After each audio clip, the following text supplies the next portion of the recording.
अच्छा पापा, एक चीज बताओ। हम्म? ये जो होली की कहानी है, ये हिरण्यकश्यप और प्रहलाद और होलिका पे आधारित है या कुछ और? जो होली त्योहार मनाया जाता है, हम्म। हाँ, होली का त्योहार जो मनाया जाता है ये पृथ्वी पे सबसे पुराना त्योहार है। और इसके पीछे जो कहानी गढ़ी गई है कि हिरण्यकश्यप अपने बेटे प्रहलाद को मारने के लिए अपनी बहन होलिका को अपने गोद में चिता पे बैठ जाने के लिए कहता है, और होलिका मर जाती है, प्रहलाद बच जाता है। इस खुशी में होली मनाई जाती है। ये बात एकदम सरासर गलत है, कहानी जोड़ी गई है।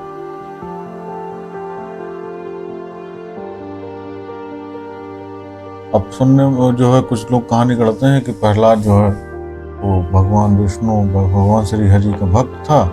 इस वजह से हिरण्यकश्यप खुद को भगवान मानता था, और हिरण्यकश्यप चाहता था कि वो हमारे अलावा किसी को जो न माने, लेकिन जो नहीं मानता था, इस वजह से भगवान श्री हरि को भगवान मानता था, उनकी पूजा करता था। इस वजह से उनको प्रहलाद अपने बेटे को मरवाने की तरह तरह की युक्तियां निकाले और उनको अपने बहन होलिका से कह के अपनी चिता पर बैठने के लिए कह दिया, और उनको लेकर बैठ गए। चिता होलिका जल गई और प्रहलाद बच गए। इस वजह से जो है होलिका मनाई जाती है, मतलब होली का त्योहार मनाया जाता है, रंग का त्योहार। एकदम गलत बात है। होली का त्योहार हिंदू धर्म में, ये जब बसंत ऋतु समाप्त होती है, बसंत ऋतु समाप्त होने के पे जो किसानों का अनाज पैदा होता है, क्योंकि भारत में ही होली मनाई जाती है। होली कृषि प्रधान, भारत अपना जो है कृषि प्रधान देश है, तो यहाँ जो भी अनाज पैदा होता है बसंत ऋतु के बाद, उसकी जो है यज्ञ के माध्यम से देवताओं को आहुति देने के लिए, उनको प्रसन्न करने के लिए यज्ञ किया जाता था। यज्ञ करने के बाद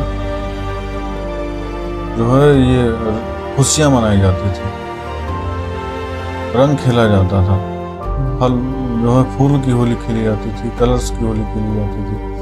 लेकिन धीरे धीरे जो है इसको उससे जोड़ दिया गया, और लोग कहानी अभी किसी से कहो तो ज्यादातर लोग कहानी वही जानते हैं, हिरण्यकश्यप, प्रहलाद और होलिका। जगह जगह होली जला के उस केवल वही किया ही जाता है, लोगों को सच्चाई पता नहीं। तो होली दूसरा, ये तो हो गया हमारे शास्त्रों के अनुसार, हमारे वेदों के अनुसार कि होली मतलब चिता लगा के, बहुत बड़ी जो है लगा के, आग यज्ञ करके उसमें अनाज की आहुति दी जाती थी, जिससे देवताओं को उसकी प्राप्ति हो सके, और खुशियां मनाते थे रंग खेल के। लेकिन अब वर्तमान में तमाम अब जो है उसमें जो है लोग भटक गए हैं, लोग गालियां देना शुरू कर दिए हैं, लोग शराब पीते हैं, लोग जो है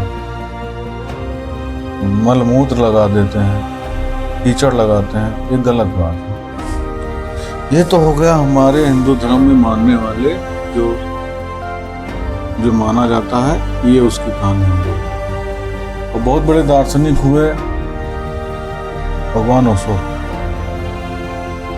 ओशो ने तो इस पे बहुत बड़ा तर्क दिया है। मनुष्य के अंदर जो अग्नि होती है, अग्नि 5 तत्व से शरीर बना है, उसमें से अग्नि एक है अग्नि। मनुष्य के शरीर में जो अग्नि है, ओशो कहते हैं कि आपके अंदर जो अग्नि है, अपने अहंकार को उस अग्नि में जला दो और फिर प्रेम के रंग में रंग जाओ। वही है असली होली, वो आध्यात्मिक होली जिसको कहते हैं, असली होली वही कहते हैं। ये ओशो का तर्क है। दूसरा तर्क ये है जो है यज्ञ का, यज्ञ के जो है अनाज चढ़ाया जाता था, तो सही तो वही है। बल्कि ये कहानी है जो हिरण्यकश्यप और होलिका, और ये कहानी एकदम मिथक है और एक कोई सही नहीं। समझ में हो?